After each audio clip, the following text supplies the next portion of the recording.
is weather's looking good. You can see the blue skies there on the camera views from the drone.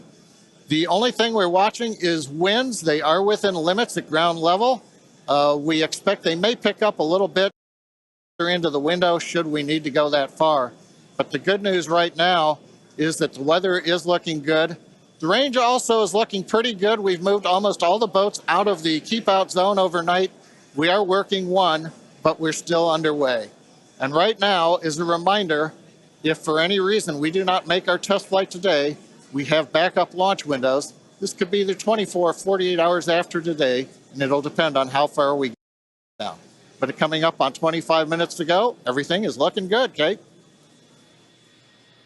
In order to make life multiplanetary, we need a fully reusable vehicle that's capable of carrying a huge amount of cargo and a lot of people to orbit and have a pretty quick turnaround.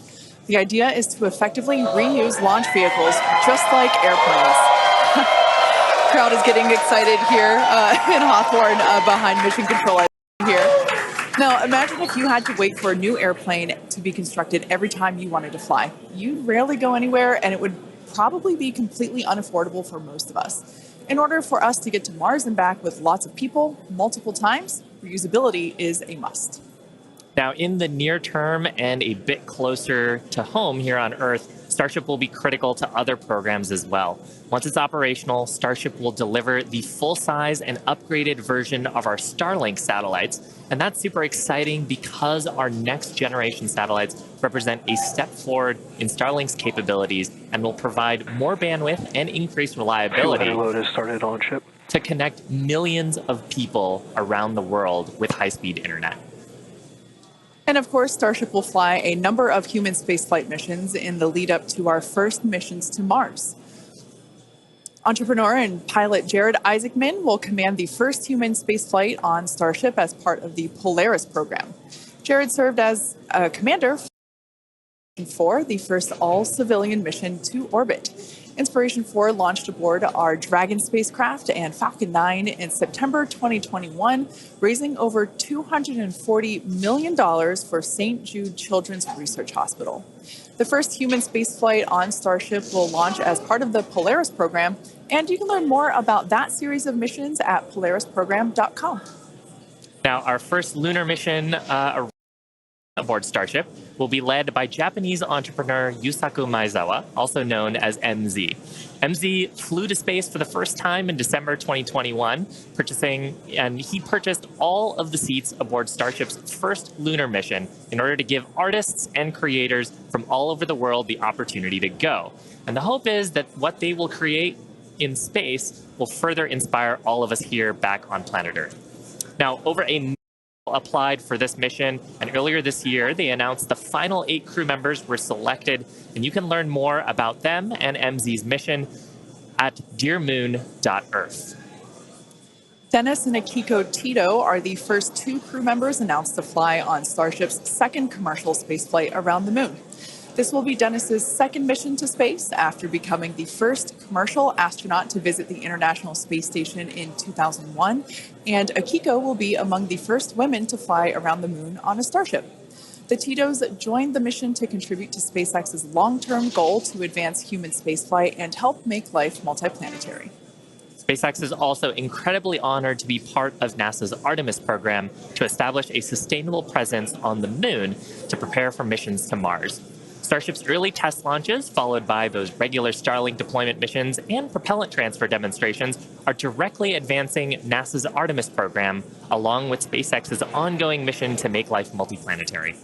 SpaceX will conduct a demonstration mission to the moon prior to the Artemis 3 mission, which will mark humanity's first return to the lunar surface in more than 50 years. It's an exciting future, but let's talk a little about how we got to today. Now, Starship testing ramped up in July of 2019 with the Star Hopper prototype. It's sort of a short version of the Starship that we see today. There's a picture of it on your screen, the Level Tower. Now, standing at just over 18 meters tall, the Star Hopper had a single engine and was test flown to perform landing and low-level altitude maneuvers. Starship's initial flight test was a hop that reached about 20 meters in altitude, This was followed by a second hop, the one that we've got on our screen, that rose to 150 meters in altitude.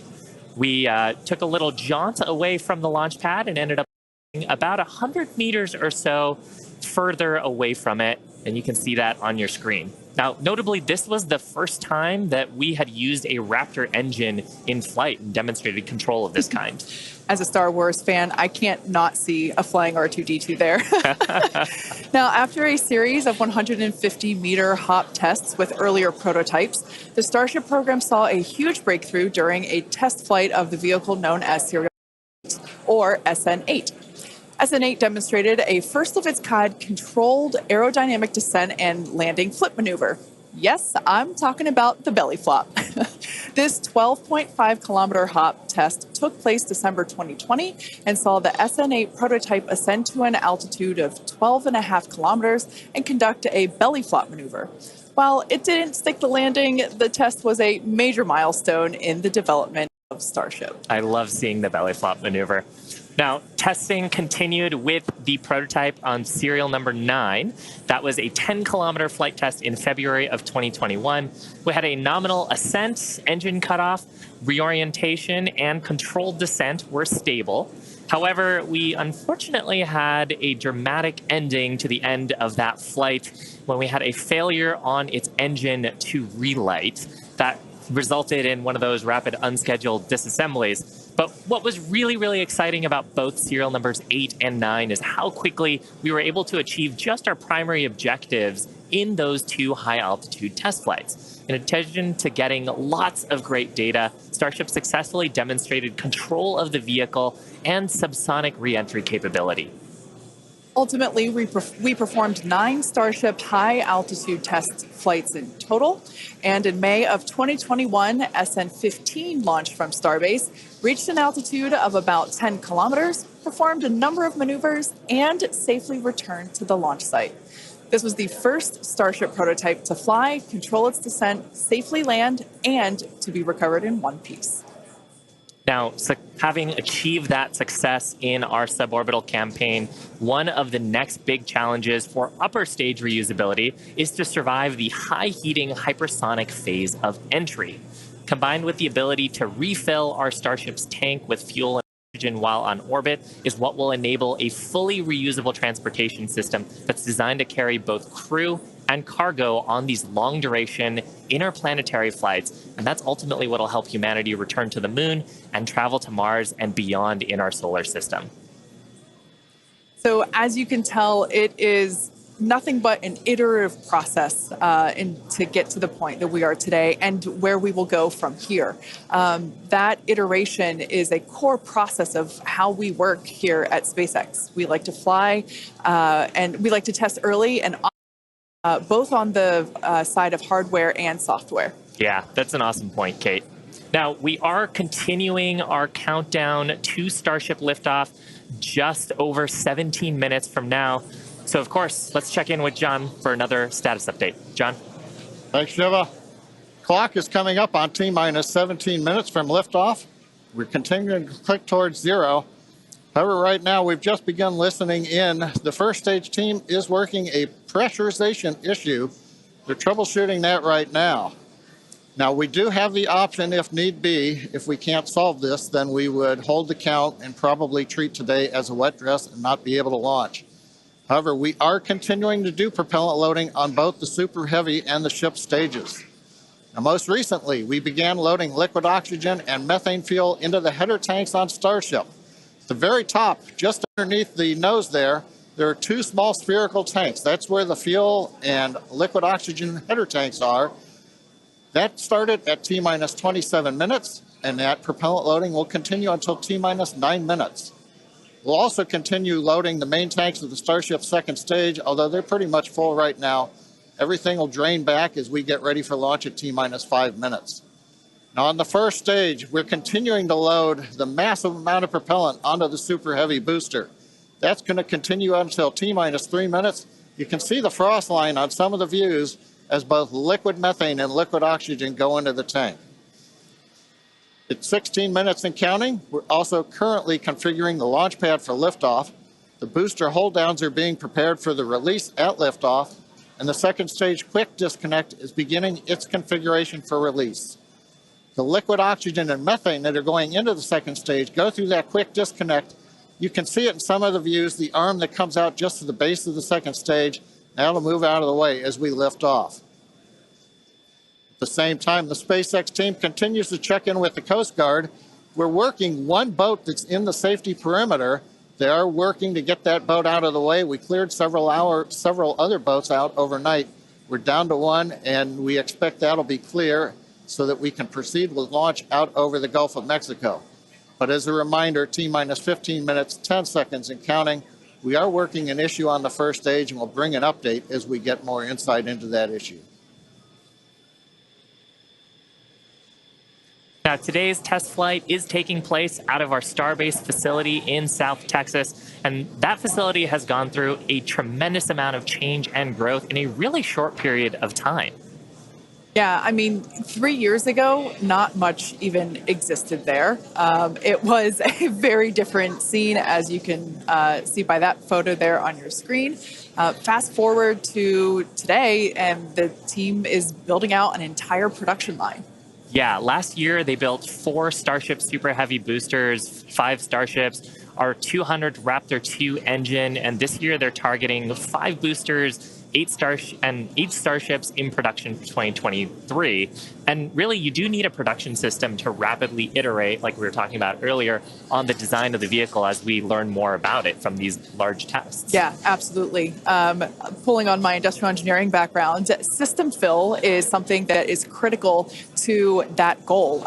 Being able to produce and launch multiple Starships means that we have to have a system full of those production vehicles, and we iterate on each one. So even the next Starship that will fly in whatever the next test is will be different than the one that you see there on your screen now. Now, the employees who have been at SpaceX a while say that Starbase does remind them of the early Falcon 1 days, except moving a whole lot faster. The team at Starbase is expanding as fast as the facilities are, and if you've ever wondered what life at Starbase is like, here's a quick peek.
Starbase directly employs more than 1,800 employees and is actually the largest employer in the area. Yeah, and from that video, you can really tell, like, it's a beautiful close to the ocean. There's tons of wildlife, and that's because being close to the equator is actually a fantastic way to get to orbit. Yeah, I love that we have so many employee events that allow us to participate with ocean cleanup and other environmental efforts there. We'd also like to thank Cameron County for being so supportive for all of our work in that area. Now, in addition to Starbase, we'll soon be adding another Texas location to the SpaceX family. We're opening a new facility in Bastrop, Texas, just outside of Austin, to support Starlink hardware production. The new facility will be over 500,000 square feet of manufacturing space, and the team has already started hiring. Now, we have all kinds of openings in production and manufacturing for technicians and leadership and manufacturing engineers and all kinds of site support roles. Basically, if you can think of a role, we're probably hiring for it. So if you're interested in helping expand human life to other planets or helping internet access here on Earth, consider becoming part of the SpaceX team at spacex.com/careers. Now, with that, let's check back in with Zach down at Starbase one last time before launch. Howdy, Zach. Hello, Kate and Shiva again. You can really feel the energy here at South Padre Island as more of the SpaceX team have gathered. We're standing just over 5 miles away from the launch mount, and so from here we've got a very nice view.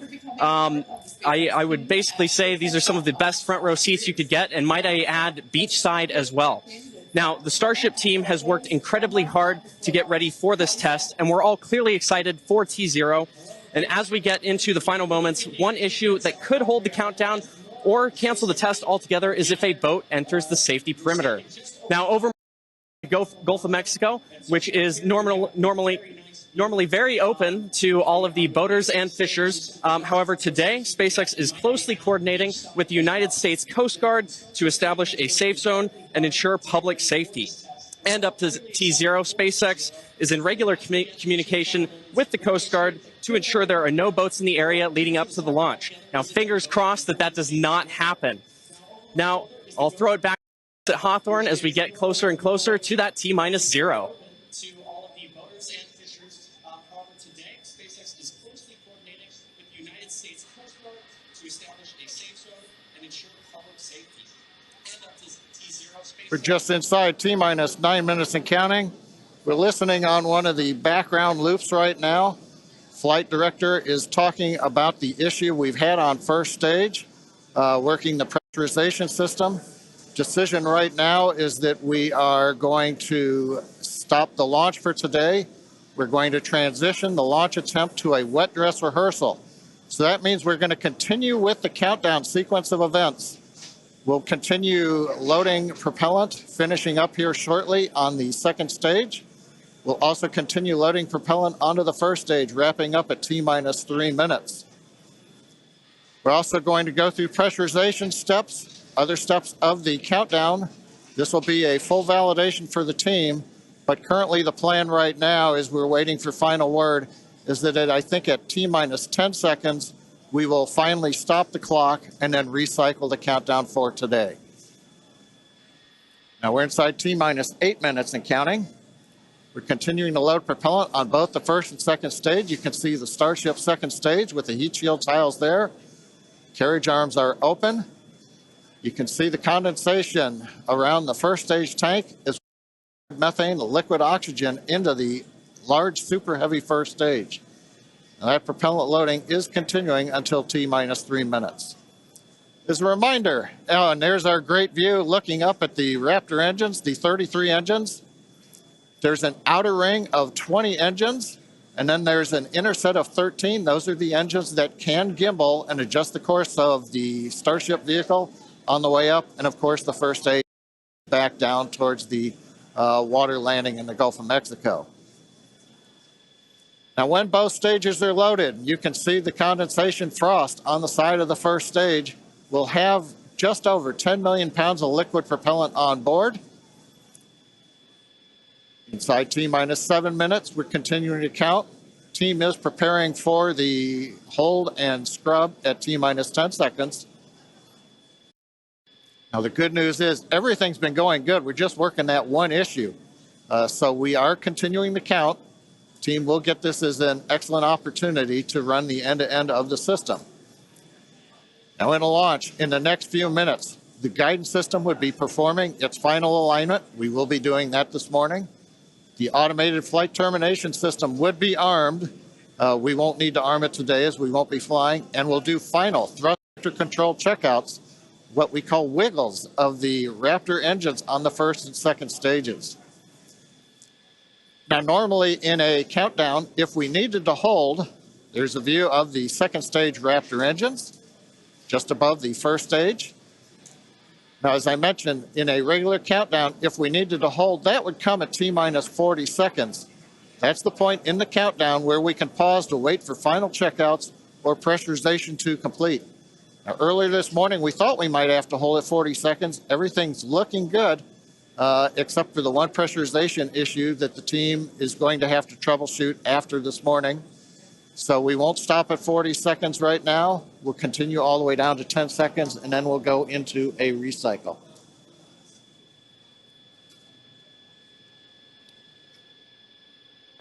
John, you mentioned that we're going to be jumping into a wet dress rehearsal here, and I actually now think we're coming up T-minus 5 minutes. Overall, though, Kate, Shiva, it's been a good day. It's a little sad listening to the flight director say that we're going to have to stop at 10 seconds. But I guess that's for everybody. It gives us a real run through of the launch vehicle. Yeah, it's unfortunate. Of course, we wanted to see fire today and lift off, but that's okay. The point of the countdown is to allow the teams to progress to that T0 time in a coordinated fashion and really to unveil any issues prior to the ignition sequence. So the countdown did its job today. It allowed us to identify that press issue, and like John mentioned, the teams are going to work through it, and we are going to basically call it off at T-minus 10 seconds. But the integrated launch teams and us, we are going to treat this as if it were still a launch day. We're going to do this, what we now call a wet dress rehearsal. Yeah, and we've mentioned the term a couple of times here. We call it a wet dress rehearsal because we are wetting the propellant tanks. We are loading propellant into the vehicle. We've talked about the frost line a little bit here. That exercises the stage 0 system, the ground system, all of our infrastructure that loads propellants onto the pad. That exercises our procedures for the mission control teams.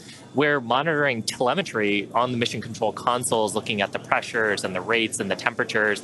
And some of those things look a little bit different when you're getting up to the pre-flight pressurization levels and full propellant load. So we're learning things today that are going to set us up for success in a future attempt later on, hopefully in the next 48 hours or so.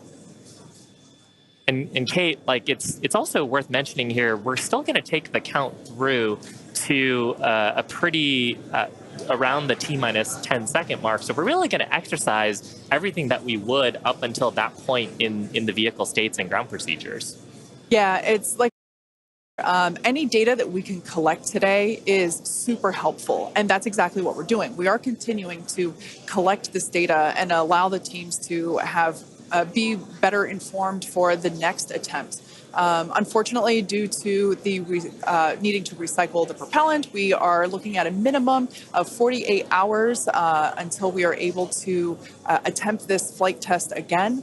So we're not quite sure what will be at the moment, but we're looking at a minimum of 48 minutes, or excuse me, of 48 hours at this point in time. But Shiva, exactly as you said, things look a little bit different on launch day, and we allowed the countdown to do its job, to basically get to this point, to allow the teams to work through the issues. And we're going to continue, like we said before, we're going to continue all this down all the way to T-minus 10 seconds. And that will really allow the teams to pretend like this is launch day and continue and gather that data. Yeah, Kate, it's on the one hand, it's a little bittersweet. On the other hand, we watched them go all the way through. First stage propellant load, just now wrapping up. The second stage, even the header tanks up under the nose of the Starship that you can see on the monitors. Actually, that all went very well today. The weather was excellent. Everything was looking good. Sadly, we just have the one issue, but that is letting the team continue to count down. And here until we get the clock hold at T-minus 10 seconds. Yeah, so for those of you that have just joined us, we're now at T-minus 1 minute and 30 seconds to what would have been the launch of our Starship flight test, but unfortunately due to a stage 1 issue, we are going to utilize today as a wet dress rehearsal. Instead, we are not going to attempt launch. The team basically saying that we're scrubbing our launch attempt for today, and we are expecting a minimum of 48 hours in order to recycle. So it's all good news, though. There's nothing really to be sad about other than we had hoped to be able to lift off today, but that's okay. Now, one thing to point out for folks, when we do come back, when we clear this and we fly, one of the things you'll hear in the last minute, you won't be hearing us because we'll be listening to the countdown. But at T-minus 30 seconds, that's when the flight director would give the final go for launch. Love to have heard that this morning, but something to look forward to. Absolutely. The other thing to look at is at T-minus 6 seconds, we begin lighting the engines. Up on your monitor, you can see there, T-minus 40 seconds. We did hit the 40-second hold point, and they are holding for a moment. In the end, they will release that hold. We'll go the last 30 seconds. But yes, when we do get to day of launch, the last thing to look at is in the last 6 seconds, light the Raptor engines in success. We're going to have to do that a little longer. We're hearing right now the clock is going to hold here at T-minus 40 seconds. The Super Heavy and Starship are looking good. So with that, Kate, it's been a fast-paced morning. We got through it fairly quickly. But at this point, we're going to have to call it a morning. Yeah, that's right. So for those of you that have recently just joined us, we unfortunately had a hold on the countdown today, and that is going to scrub our launch attempts. But we are expecting a minimum of 48 hours in order to recycle. So be sure to keep an eye on our social channels, and we'll share information as soon as it becomes available. Until then, stay safe, and we'll see you soon.